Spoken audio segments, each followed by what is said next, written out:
Software job కావాలని చాలామంది coaching తీసుకుంటారు. ఫస్ట్ ఆఫ్ ఆల్ నా ఎక్స్పీరియన్స్ షేర్ చేసుకుందాం అనుకుంటున్నా.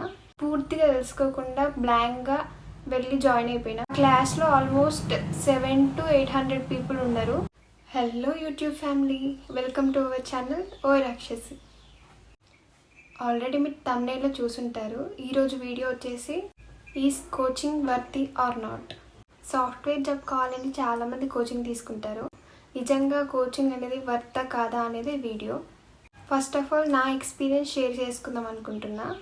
నా గ్రాడ్యుయేషన్ అయిపోయిన తర్వాత నేను ఏ ఫీల్డ్ చూస్ చేసుకుందామని చూస్తుంటే నాకు సాఫ్ట్వేర్ ఫీల్డ్లో మంచిగా జాబ్స్ ఉంటాయి, మంచిగా శాలరీ వస్తుందని అనుకున్నా. సో సాఫ్ట్వేర్ సైడ్ వెళ్దాం అనుకున్నా. కానీ నాకు జీరో నాలెడ్జ్ ఉంది దానిపైన, అసలు ఏం నాలెడ్జే లేదు. సో అందుకని ఏదైనా కోచింగ్కి వెళ్దాం అనుకున్నా. దేనిపైన కోచింగ్ తీసుకోవాలని నాకు ఐడియా లేదు. నేను సెర్చ్ చేసిన ఫుల్ స్టాక్ పైన బాగుంది అనేసి అనుకుని నేను ఫుల్ స్టాక్ అనేది తీసుకుందాం అనుకున్నా. నాకు ఏ కోచింగ్ సెంటర్కి వెళ్ళాలి అనేది మాత్రం ఐడియా లేదు. సో అందరినీ అడిగిన నేను ఒక కోచింగ్ సెంటర్ పేరు అయితే చెప్పిళ్ళు, కానీ వీడియోలో చెప్పొచ్చో లేదో తెలీదు. నేను తీసుకున్న కోచింగ్ సెంటర్ పేరు అయితే JNTU ఆపోజిట్ ఉంటుంది, ఒక సో కాల్డ్ స్పైడర్స్ అని. అంటే బాగానే చెప్తారు, బాగానే ఉంటుందని చెప్పిళ్ళు, కానీ నేను పూర్తిగా తెలుసుకోకుండా బ్లాంక్గా వెళ్ళి జాయిన్ అయిపోయినా. నేను నా ఫ్రెండ్స్ అందరం కలిసి జాయిన్ అయినాం. అక్కడికి ఫస్ట్ వెళ్ళినాం. వాళ్ళు ఫీజు అయితే 38K చెప్పిళ్ళు, 100% ప్లేస్మెంట్స్ అని చెప్పిళ్ళు. మేము ఇక జాబ్ వచ్చేస్తాం, మాకు కోచింగ్ సెంటర్లో సాఫ్ట్వేర్ జాబ్ వస్తుందని మేము ఫుల్ హోప్స్ తోటి ఉండే అక్కడికి వెళ్ళినాం. ఫస్ట్ డే రోజు క్లాస్కి అయితే వెళ్ళినాం. క్లాస్కి వెళ్ళి చూస్తే ఆల్మోస్ట్ 200 మెంబర్స్ దాకా ఉన్నారు. మాకు ఏం అర్థం కాలేదు, ఇంతమంది ఉంటారా అనుకున్నాం. ఫస్ట్ డే రోజు సార్ ఏం చెప్పిందంటే 6 to 7 monthsలో అయిపోయిద్ది, అయిపోయిన తర్వాత మాక్ టెస్టెస్ ఉంటాయి అని ప్రాసెస్ మొత్తం చెప్పిళ్ళు. టీచింగ్ మాత్రం బాగుంది, బాగానే చెప్పిళ్ళు. సబ్జెక్ట్ కోసం వెళ్ళాలి అనుకుంటే మాత్రం వెళ్ళొచ్చు. 3 months ప్రోగ్రామింగే తీసుకున్నారు. ఆ తర్వాత వేరే టెక్నాలజీస్ చెప్పడం స్టార్ట్ చేసిళ్ళు. అండ్ మేము జాయిన్ అయినామో లేదో రిసెషన్ స్టార్ట్ అయింది. అసలు జాబ్సే లేవు, లే ఆఫ్స్ అవుతున్నాయి. అండ్ మాకు అదే టైంలో కోర్ జావా క్లాస్ అవుతుండే. ఆ క్లాస్లో ఆల్మోస్ట్ 700 to 800 పీపుల్ ఉన్నారు. డిఫరెంట్ బ్యాచ్ వాళ్ళు అందరు కలిపి ఒకే క్లాస్లో చెప్పిళ్ళు అన్నట్టు. 800 మెంబర్స్ వరకు ఉన్నారు ఒకే క్లాస్లో. సో ఫుల్ మంది వస్తున్నారు, అంటే ఒక కాలేజ్ కంటే ఎక్కువ చాలా మెంబర్స్ వచ్చిళ్ళు. అసలు ఆల్మోస్ట్ అయిపోతున్న వాళ్ళని మేము అడిగినాం, అంటే మీకు జాబ్స్ వస్తున్నాయా, ప్లేస్మెంట్స్ ఇప్పిస్తున్నారా అని మేము అడిగి తెలుసుకోవడం స్టార్ట్ చేసినాం. వాళ్ళు ఏమన్నారంటే అసలు ప్లేస్మెంట్స్ ఏమి ఇవ్వట్లేదు, ఏమన్నంటే రిజిషన్ అంటున్నారు, ఏమన్నంటే మాక్ టెస్ట్లు స్టార్స్ రావాలా అది ఇది అని చెప్తున్నారని చెప్పిండు. సో మాకు అప్పటికే అర్థమైంది ఇది టైం వేస్ట్ ప్రాసెస్, మనం బయట ట్రై చేసుకోవాలని. అప్పటికి 6 months అవుతుంది. మాకు అర్థమైంది అప్పటికే ఇది ఇంకా చాలా టైం తీసుకుంటుంది సబ్జెక్ట్ మొత్తం అయిపోవాలంటే అనేసి. సో మేము బయట కూడా ట్రై చేయడం స్టార్ట్ చేసినాం. అండ్ రిజిషన్ వల్ల అసలు ఇక్కడ వాకిన్స్ ఎట్లాంటివి ఏమీ జరగలేదు.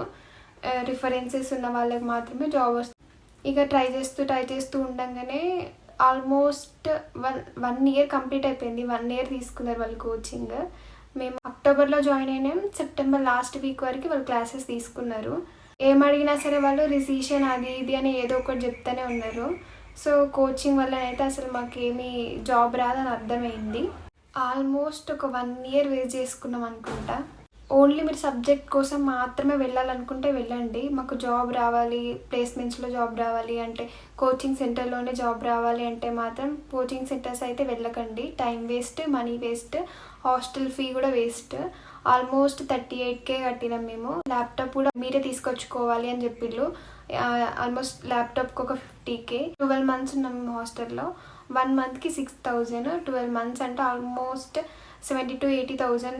అండ్ మా ఖర్చులతో ఒక 1 lakh, 38K fee and ల్యాప్టాప్కి 50K, మొత్తం కలిపి 2 lakhs ఖర్చు పెట్టేసినాం మేము. 2 lakhs ఖర్చు పెట్టినా సరే మాకైతే జాబ్ రాలేదు. మా బ్యాడ్ లక్ వల్ల, రిసిషన్ వల్ల అసలు జాబ్స్ కూడా ఏమీ లేవు. సో అట్లా జరిగింది మాకు. కోచింగ్ సెంటర్ అనేది వర్తీ కాదు అంటున్నారు. మరి మేము ఎట్లా నేర్చుకోవాలి? మేము సాఫ్ట్వేర్ సైడ్ రావాలి అనుకుంటే మాత్రం యూట్యూబ్లో చాలా వీడియోస్ ఉంటాయి, చాలా కోర్సెస్ కూడా మీరు తీసుకోవాలంటే పెయిడ్ ఉంటాయి. కొన్ని మంచి ప్లాట్ఫామ్స్ ఉంటాయి, అక్కడికి వెళ్ళి నేర్చుకోండి. ఆఫ్లైన్ కంటే కొంచెం ఆన్లైన్ బెటర్ నాకు అనిపించింది, ఎందుకంటే హాస్టల్ ఫీజు మనం సేవ్ చేసుకోవచ్చు కదా. అండ్ మీరు మంచిగా తెలుసుకోండి. అక్కడ ఆల్రెడీ వాళ్ళు కోచింగ్ తీసుకున్న మీ ఫ్రెండ్స్ ఎవరైనా ఉన్నా, స్టూడెంట్స్ ఎవరైనా ఉన్నా సరే వాళ్ళని అడిగి తెలుసుకోండి. వాళ్ళకి నిజంగా ప్లేస్మెంట్స్ వచ్చినాయి అనుకుంటే మాత్రం అప్పుడు మీరు జాయిన్ కావండి. అండ్ అలాగే మీరు వాళ్ళు ముందే అడగండి అసలు ఎంత పర్సంటేజ్ అంటే ప్లేస్మెంట్స్ ఎట్లా ఇస్తారు, మీరు ఏంటి ప్రాసెస్ ఏంటి, ఎంతమందికి వచ్చింది అంటే ఆల్మోస్ట్ ఎంతమంది జాయిన్ అయ్యిళ్ళు, ఎంతమంది జాయిన్ అయితే ఎంతమందికి వచ్చింది, ఇట్లా మీరు డీటెయిల్గా తెలుసుకొని డీటెయిల్గా వాళ్ళని అడిగి మాత్రం జాయిన్ అవ్వండి. బ్లాంక్గా మాలాగా మాత్రం జాయిన్ అవ్వద్దు, ఎందుకంటే మనీ వేస్ట్ అది. సో ముందే మంచి డిసిషన్ తీసుకోండి. అండ్ మీకు ఎవరైనా రిఫర్ చేయగలుగుతారు, రిఫర్ చేపిస్తారు, మాకు తెలిసిన వాళ్ళు ఉన్నారు, మేము జస్ట్ సబ్జెక్ట్ మాత్రమే నేర్చుకోవాలనుకుంటున్నాం అనుకుంటే మాత్రం ఆఫ్లైన్కి వచ్చి కోచింగ్ సెంటర్లో జాయిన్ కాండి. అండ్ నాకైతే బయట జాబ్ వచ్చింది, అండ్ ఆ జాబ్ వచ్చి కొన్ని మంత్స్ తర్వాత జాబ్ పోయింది. నాకు జాబ్ ఎలా వచ్చిందో, అసలు జాబ్ ఎందుకు పోయిందో అని తెలుసుకోవాలనుకుంటే మాత్రం మీరు కామెంట్ చేసేయండి. అంటే నేను లాంగ్ వీడియో చేయాలా వద్దా అనేసి మీరు కామెంట్ చేస్తే నేను ఈ లాంగ్ వీడియో చేస్తాను. ఈ వీడియో అంతే గైస్. ఐ హోప్ మీ అందరికీ హెల్ప్ఫుల్ అయిందని అనుకుంటున్నా. ఓకే, టాటా, బాయ్ బాయ్.